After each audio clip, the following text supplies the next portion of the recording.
Bismillahirrahmanirrahim. Lecture number 22. In this lecture, we will discuss equivalence relation. The relation R in acid A is called equivalence relation if these three conditions are satisfied.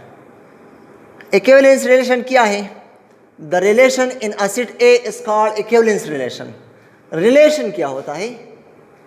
Any subset of A cross B, any subset of Cartesian product is called relation. अब हमारे पास set A है, अगर हम इसका Cartesian product find करें यानी A cross A find करें तो ये हमारे पास कार्टेशियन प्रोडक्ट हो गया.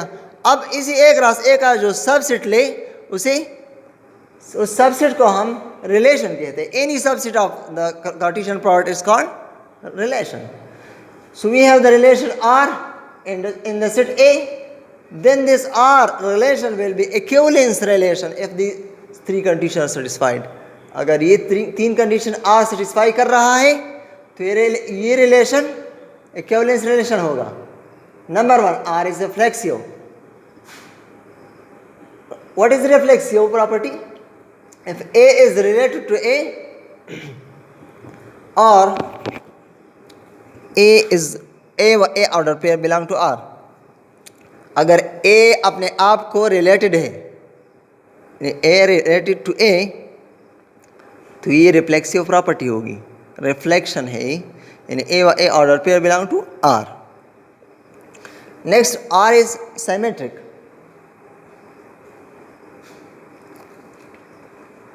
सिमेट्रिक प्रॉपर्टी क्या है?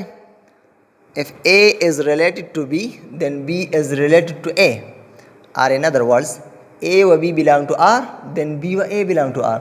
अगर A B को रिलेटेड है तो B A को रिलेटेड होगा. इसको हम सिमेट्रिक प्रॉपर्टी कहते हैं. Transitive property number 3. और इस transitive, if A is related to B and B is related to C, then A is related to C. यानी अगर A व B order pair belong to R and B व C order pair belong to R, then directly A व C order pair belong to R.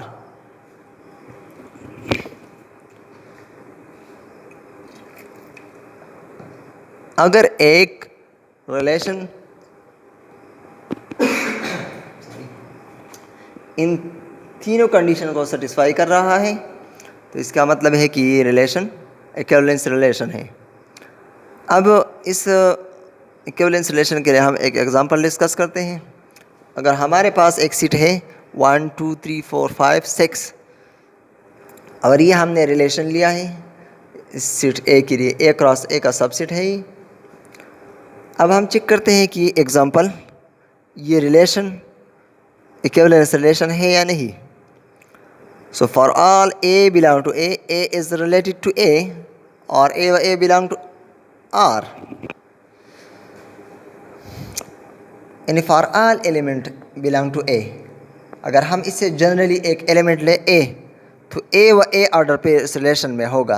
यानी A related to A होगा, A व A order pair belong to R.